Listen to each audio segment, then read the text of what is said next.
Immigration को कोई authority नहीं होता है किसी को रोके अगर वैलिड वीज़ा उसका है। जब टिकट ओके है, वीज़ा ओके है, तो कोई इमिग्रेशन ऑफिसर कोई अथॉरिटी नहीं है कि वो रोके until and unless the person who is travelling is wanted by law. तो मैं ये चाहूँगा minister for Waqf, minister for minorities और जो कोई ज़िम्मेदारान हैं वक्फ बोर्ड मेंबर्स वगैरह, इसके ऊपर वाज़े तौर से अपने स्टेटमेंट्स और अपने ऑर्डर्स जारी करें। इसी के साथ एक फंडा भी दिया जा रहा है बीजेपी गवर्नमेंट का कि भाई वक्फ लैंडों पर गवर्नमेंट हॉस्पिटल्स और स्कूल बनाएगी।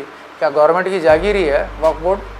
गवर्नमेंट को अगर अपने स्कूल कॉलेजेस बनाना है तो गवर्नमेंट लैंड अपने जगह में, अपने लैंड में बनाए, वक्फ बोर्ड के लैंड में नहीं बना सकती है। नॉर्थ ईस्ट ग्रेजुएट कॉन्स्टिट्यूंसी से एमएलसी इलेक्शन कॉन्टेस्ट कर रहा हूँ। आप तमाम ग्रेजुएट से, दानिशवर तबके से, टीचर्स से, सबसे मेरी अपील है, serial number 9 Mohammad Javed Hussain, M Javed Hussain को अपना फर्स्ट प्रेफरेंशियल वोट, यानी कि जहाँ पे वोट देना है वहाँ पे आप नंबर 1 लिखेंगे। नंबर 1 लिखकर मुझे वोट इलेक्शन में कामयाब कीजिए, यही मेरी दरख्वास्त और अपील है। Thank you. This video is sponsored by Mahalakshmi Jewelers, Manor Multi-Speciality Hospital, KBN University, Shaheen Group of Institutions, Surat Khazana, Al-Sharia Group of Institutions, Big Neuropsychiatry Hospital, NK NEET Institute, and by Alimi Public School. जैसे अभी सबको पता है, north east Karnataka graduate MLC constituency के elections हैं जो 3 जून को polling होना है। इसी ज़िमन में मैं जहाँ मुख्तलिफ़ ऑर्गेनाइजेशंस के साथ मुलाकात कर रहा हूँ, प्रोग्राम्स हो रहे हैं, मीटिंग्स हो रहे हैं। ये इलेक्शन कैंपेन के ताल्लुक़ से मैं जो है इस वक्त आज गुलबर्गा ख़ज़ात ऑफिस जो क़ाज़ी है यहाँ पे आया था, क्योंकि कैंपेन का मामला है, सबको मिलना रहता है, मुलाकात करनी होती है। लेकिन इसी के साथ में एक वजूहत भी थी, इसके पीछे का एक रीज़न भी है। मुझे लगातार कई दिनों से मेरे जो एनआरआई फ्रेंड्स हैं जो अब्रॉड काम का जॉब्स करते हैं गल्फ़ वगैरह में, वो एक चीज़ को लेके काफ़ी परेशान है या फ़िक्रमंद है, कन्फ्यूजन जैसा है। जो मैरिज सर्टिफिकेट को लेके अभी कुछ इश्यूज़ चल रहे थे, तो उनका ये था कि भाई I should come up with some details on the ongoing issue के व्हाट इज़ के right, what is exactly happening and what are the mistakes. क्योंकि अभी बहुत सारों को ये हो रहा है कि अगर वो अपने वाइफ को वेकेशन पे भेजेंगे इंडिया, तो वापस वो उनके जो कंट्री में वो रह रहे हैं वो कंट्री वापस आ सकेंगे या उनको फिर रोका जाएगा करके। तो सबसे पहले मेरे को तो एग्जैक्टली क्लियर पता नहीं कि वो एयरपोर्ट पे हुआ क्या था, न्यूज़ जैसा जो चल रही थी चर्चा। अभी यहाँ चर्चा में भी वो इशू थोड़ा सा डिस्कस हुआ। तो सबसे पहले 1-2 चीज़ वाजे कर दूँ मैं कि भाई इमिग्रेशन को कोई अथॉरिटी नहीं होता है किसी को रोके अगर वैलिड वीज़ा उसका है। जो कोई जाना चाह रहा है अब्रॉड, उनका वीज़ा वैलिड है तो उसको रोक नहीं सकते हैं, जब तक कि जो ट्रैवलर है, जो पैसेंजर है, उसके ऊपर कोई ऐसा केस हो जहाँ पे उसको गवर्नमेंट ऑफ इंडिया रोक रही है, तभी उसको रोका जा सकता है, एक चीज़। और दूसरी चीज़, मैरिज सर्टिफिकेट की जब बात हो रही है, वीज़ा स्टैंपिंग हो चुका है, मतलब ये कि भाई जो भी एम्बेसी है वो एम्बेसी वो मैरिज सर्टिफिकेट एक्सेप्ट करने के बाद ही वीज़ा प्रोसेस करेगी। वीज़ा प्रोसेस होने के बाद ही जो है पैसेंजर अपने टिकट्स वगैरह बुक करके एयरपोर्ट जाते हैं ट्रैवलिंग के लिए। जब टिकट ओके है, वीज़ा ओके है, तो कोई इमिग्रेशन ऑफिसर, कोई अथॉरिटी नहीं है कि वो रोके until and unless the person who is travelling is wanted by law. तो अगर रोका गया है इमिग्रेशन ऑफिस के इमिग्रेशन पे कोई मैरिज सर्टिफिकेट के लिए तो सरासर गलत है। मिनिस्ट्री ऑफ एक्सटर्नल अफेयर्स इसके ऊपर एक स्टेटमेंट क्लेरिफिकेशन देना चाहिए कि whether the reason to stop the passenger travelling abroad was for marriage certificate और was there any other reason. तो मैं एनआरआई जितने भी सारे हैं उनसे कहूँगा कि इसमें उतना आप लोग कंफ्यूज ना हो। The issue is not that serious because इसमें टोटली गवर्नमेंट के फेलियर्स हैं बहुत सारे। मैं कुछ डेटा जो गैदर किया हूँ, I will present the data in front of public on media itself. सबसे पहले तो एक चीज़ बता दूँ मैं, जो हमारा कॉन्स्टिट्यूशन है, our constitution clearly says to protect and preserve culture, tradition, customs and rituals, एक चीज़। दूसरी चीज़, वक्फ के बाईलॉज जो होते हैं, वक्फ बोर्ड जो है उसके जो बाईलॉज हैं, वो बाईलॉज भी यही कहते हैं we have to maintain, preserve and protect our culture, tradition, customs and rituals.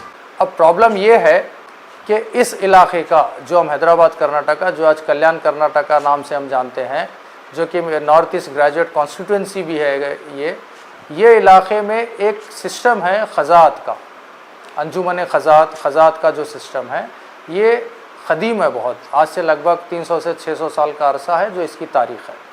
तो मैं ये कहूँगा, क्योंकि एक गवर्नमेंट की ऑर्डर है जो अभी मैं देख रहा था, एक गवर्नमेंट ऑर्डर है ये, it is of around 2010 7 June. इसमें क्लियरली मेंशन है the Kazi act 1880 is applicable to Hyderabad Karnataka area that is in the district of Bidar, Gulbarga, Yadgir, Bellary, Raichur and Koppal only.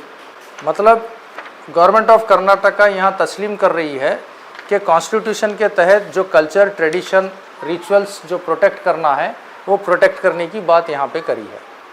ये हो गया बात। अब उसके बाद जो है गवर्नमेंट ऑफ कर्नाटका एक ऑर्डर रिलीज़ करती है कि Waqf board marriage certificate issue करेगा। अब इसके ऊपर ये है, सबसे पहले एक 1996 का एक मेरे पास एक डेटा है जो कि कर्नाटका वक्फ बोर्ड, यहाँ पे ये लाइन मैं हाईलाइट किया हुआ हूँ। इसमें जो लिखा है the marriage certificate shall be issued by the Kazis only, मतलब यहाँ पे वक्फ बोर्ड बोल रहा है कि Waqf board marriage certificate issue नहीं करेगा, खाजी जो है वक्फ मैरिज सर्टिफिकेट इशू करेंगे। ये एक हो गया। अब इसके बाद का एक पहलू लेके आता हूँ मैं, जो कि हाई कोर्ट का ऑर्डर है, जो कि वेरी रिसेंटली 2011, ये आप देख सकते हैं। As per high court order June 10 2011 the Waqf board can not issue a marriage certificate. अब ये सब रहने के बाद यहाँ पे आवाम में बेचैनी पैदा करने की जो हरकत हो रही है, ये गवर्नमेंट की लापरवाही या गवर्नमेंट के पास जो जिस तरीके का एडमिनिस्ट्रेशन चल रहा है नाहिली का, ये कम्युनिटी में कन्फ्यूजन पैदा कर रहा है। ये कन्फ्यूजन अब इतना हो गया है कि एनआरआई जो अब्रॉड रह रहे हैं वो भी लोग परेशान हैं, और यहाँ पे जो शादी वगैरह करने के लिए जो लोग हैं वो भी परेशान है कि भाई मैरिज सर्टिफिकेट इशू कौन करेगा। ये जो कॉन्फ्लिक्ट है इसको बोलते हैं एडमिनिस्ट्रेटिव फेलियर ऑफ गवर्नमेंट। अगर गवर्नमेंट एडमिनिस्ट्रेटिव फेलियर नहीं होता है तो आवाम में कोई चीज़ का कन्फ्यूजन नहीं रहेगा।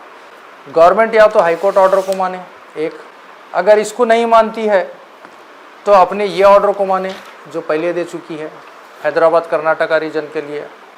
इसको नहीं मानती है तो कॉन्स्टिट्यूशन को माने जो कि हमारे culture, tradition, by law, rituals को प्रोटेक्ट करने की बात करती है। इससे हट के कोई भी ऑर्डर गवर्नमेंट ऑफ कर्नाटका का आता है खजात को लेके, अंजुमन खजात को लेके, हैदराबाद कर्नाटका रीजन को लेके, ये कॉन्स्टिट्यूशनली इनवैलिड होता है, क्योंकि कॉन्स्टिट्यूशन क्लियरली सेज, उसका जो आर्टिकल है मैं आर्टिकल भी बता दूं, आर्टिकल 29 और आर्टिकल 29(1) इसमें क्लियर लिखा हुआ है। Article 29(1) of the Indian constitution guarantees any section of citizens with a distinct language, script or culture the right to conserve it। अगर अब गवर्नमेंट इसके हट के कोई ऑर्डर रिलीज़ करती है जो कि कॉन्स्टिट्यूशन के दायरे के बाहर होगा, तो वो ऑर्डर ही जो है, चाहे वो एग्जीक्यूटिव ऑर्डर है, कुछ भी ऑर्डर रहे, वो इनवैलिड होता है in itself, because it goes against our constitution and rights of the people. तो मैं ये चाहूँगा minister for Waqf, minister for minorities और जो कोई ज़िम्मेदारान हैं वक्फ बोर्ड मेंबर्स वगैरह, इसके ऊपर वाज़े तौर से अपने स्टेटमेंट्स और अपने ऑर्डर्स जारी करें, क्योंकि जिस तरीके से इस इलाके के एनआरआईज़ में जो बेचैनी है और इस इलाके में जो शादी वगैरह करने के इसमें जो लोग लगे हैं, इनमें जो बेचैनी है, ये बहुत बड़ी तकलीफ़ की बात है और सारे सिस्टम पे एक सवालिया निशान और शर्म की बात है। आज ये हालत है, एनआरआईज़ अपने फैमिलीज़ को वेकेशन के लिए इंडिया भेजने से सोच रहे हैं। अगर वो अपने फैमिली को वापस इंडिया भेजेंगे तो क्या हमारी फैमिली को वापस ट्रैवल करने दिया जाएगा या नहीं दिया जाएगा, ये एक बड़ा मसला उनके आगे बचा है। और रही बात वक्फ़ की तो मैं हमेशा बोलता हूँ ये चोरों का अड्डा बना हुआ है। अब आपको एक चीज़ बता दूँ, अभी गवर्नमेंट ऑफ कर्नाटका अगर ये कहती है कि marriage certificate should be registered with Waqf, ये तो पहले तो इनवैलिड हो जाएगा, क्योंकि ऑलरेडी हाई कोर्ट बोल चुका है, कॉन्स्टिट्यूशन जो बोल चुका है वो तो है कि भाई to protect culture, tradition, rituals, इसके भी खिलाफ जाएगा तो इनवैलिड हो जाएगा ऑर्डर। और साथ में जो है वक्फ बोर्ड का अब जो मामला है, सबसे पहले ये क्लियर कर लें, जो मौजूदा सेंट्रल गवर्नमेंट, जो बीजेपी गवर्नमेंट जो अभी तक थी, अब जो कुछ चंद दिन की मेहमान है, ये गवर्नमेंट का जो एजेंडा है वक्फ बोर्ड एबॉलिश करने का है, हम सबको पता है। अलग अलग तरीके से वक्फ एक्ट्स को मॉडिफाई करने का, वो करने का, single man bill, single person bill, ये वो आप बहुत सारे पार्लियामेंट के प्रोसीडिंग्स को देखिए, आपको मिलेगा, इसमें वक्फ को एबॉलिश करने की हरकत हो रही है। इसी के साथ एक फंडा भी दिया जा रहा है बीजेपी गवर्नमेंट का कि भाई वक्फ लैंडों पर गवर्नमेंट हॉस्पिटल्स और स्कूल बनाएगी। क्या गवर्नमेंट की जागीर ही है वक्फ बोर्ड? वक्फ बोर्ड और वक्फ अमलाक ये क्लियर है, it is only for the socio economic development of Muslim minorities. इससे हटके कोई और इस्तेमाल नहीं किया जा सकता है।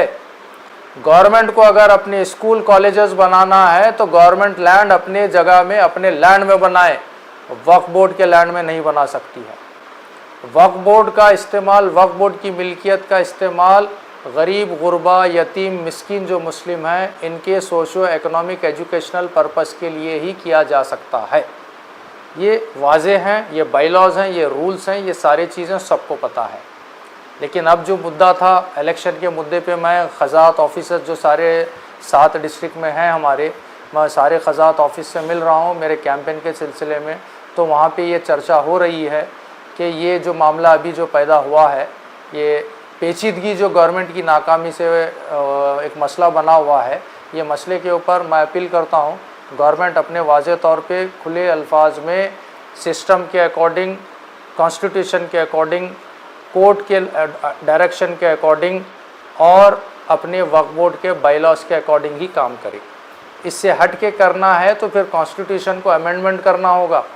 तो इसके लिए मैं उम्मीद करता हूँ कर्नाटका गवर्नमेंट अपने जो नाहिल या बोलें कि नाकाबिल ऑर्डर्स जो दे रही है, वो पहले स्टडी करे कि कौन से इलाके को आते हैं।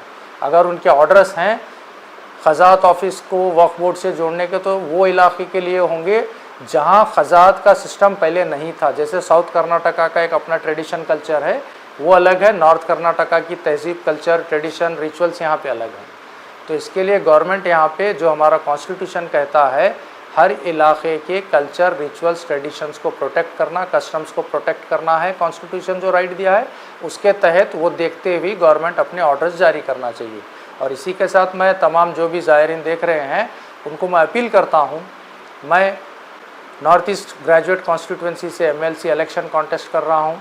आप तमाम ग्रेजुएट से, दानिशवर तबके से, टीचर्स से, सबसे मेरी अपील है, serial number 9 Mohammad Javed Hussain, M Javed Hussain को अपना फर्स्ट प्रेफरेंशियल वोट, यानी कि जहाँ पे वोट देना है वहाँ पे आप नंबर 1 लिखेंगे।